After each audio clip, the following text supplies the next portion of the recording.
Good day everyone and good day ma'am. Ang ako ding topic is about smog. So unsa di ang smog? Smog is a form of air pollution caused by a tiny particles in the air.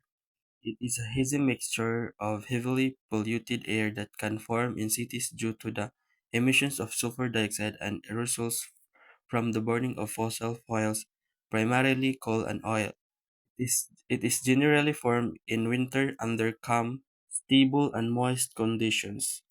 The term is now applied to all forms of severe air pollution, particularly in urban areas that restrict visibility and people suffer from breathing problems. So ang smog day is one of air pollution. Gikan ni siya sa nagsagol nga aso og fogs.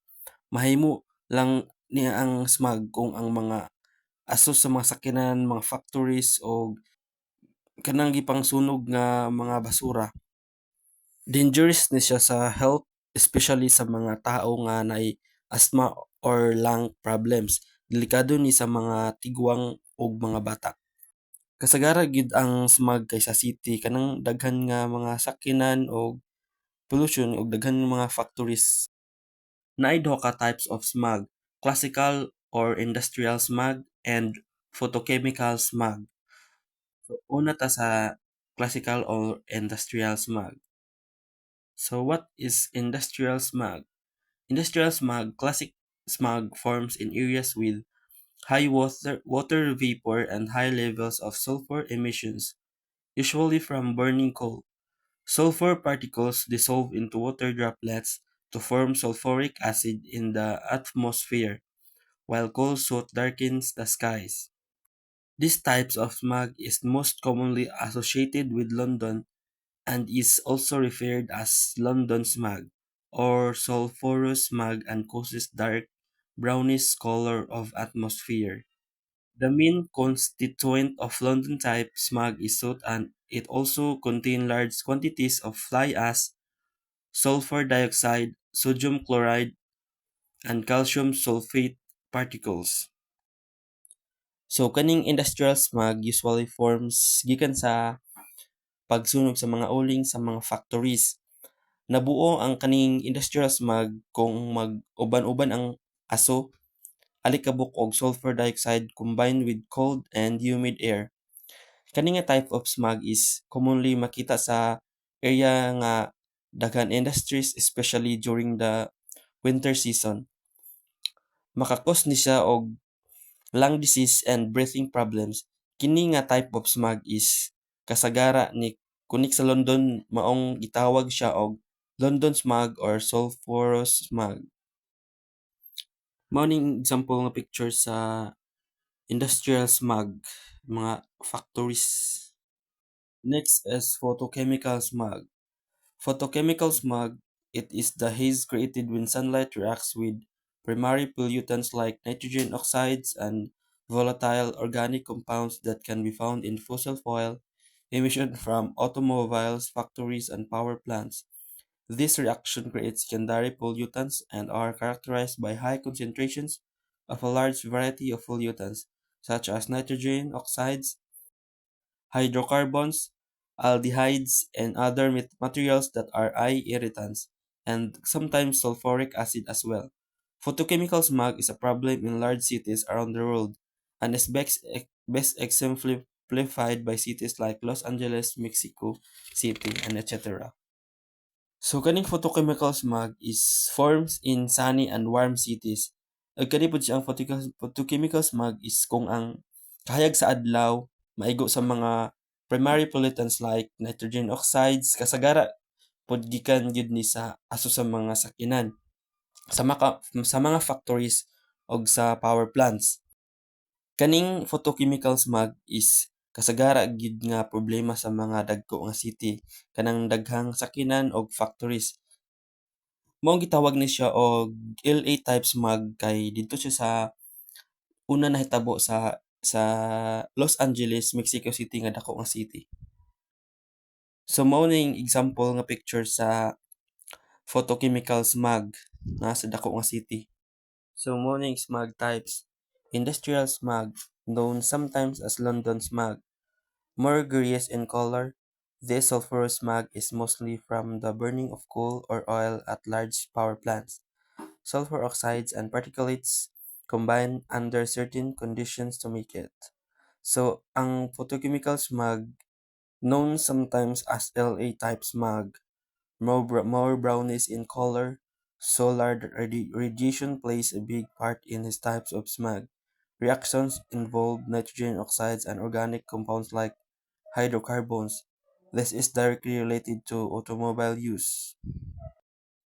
Effect of smog.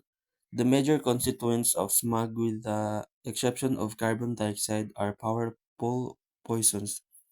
Smog reduces visibility and create an unattractive haze on the horizon. Photochemical smog causes irritation of eyes, nose, throat, and chest. Eye irritation is not caused by ozone but by PANS and 3 free radical HCS. Smog can make breathing more difficult by choking lungs. This can be especially troubling for people with asthma. Smog pollution has been known to damage crops, blighting plants, as to cause health problems in pets and farm animals.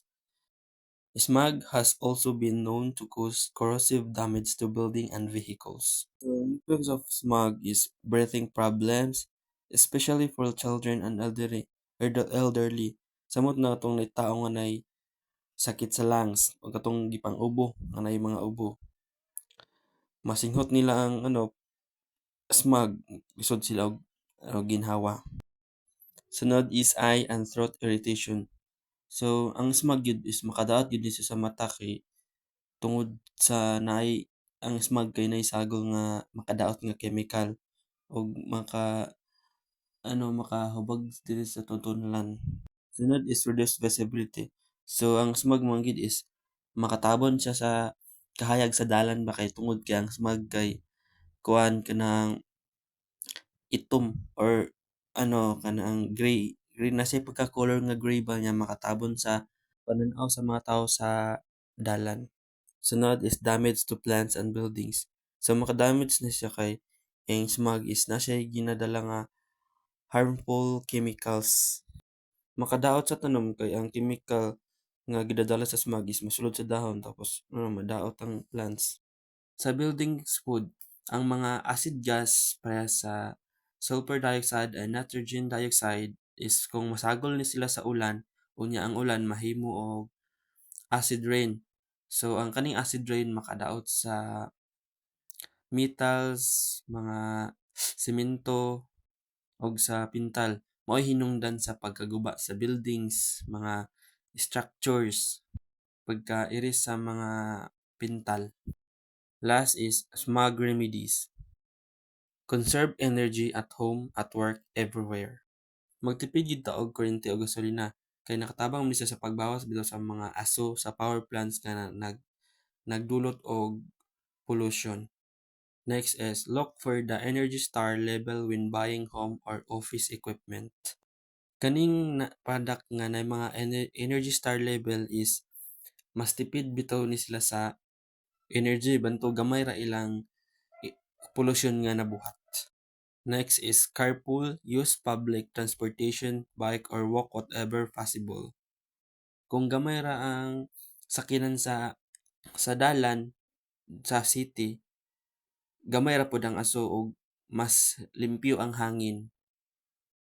Next is consider purchasing portable gasoline containers labeled spill-proof where available. Ang kaning paggamit sa spill-proof is mao ni nagpugong sa singaw sa gasolina nga nang maong nakadugang sa pollution. Next is be sure your tires are properly inflated. Dapat sakto gid ang hangin sa ligid. Kung sakto ang hangin sa ligid, mas maayos gid ang dagan sa sakyanan. O gamay ra nga makonsumo nga gasolina. Gamay ra pod ang pollution. Next is use environmentally safe paints and cleaning products whatever possible. Mogamit itag pintal nga safe bitaw sa environment. Para gamay ra yang igawas nga chemical ba nga mao nagdulot sa smog. Next is mulch or compost leaves and yard wastes. Sa halip na sunugin, i-compost na lang ang basura aron maiwasan bitaw ang usok nga makadaot sa hangin. Last is avoid burning leaves, trash, and other materials. Ang pagsunog man gid sa mga basura is nagawa siya og hugaw nga aso at chemical sa hangin. Nga mao'y nagpalala bitaw sa smog og makadaot siya sa atong health. And mao ra to akong report. Daghang salamat.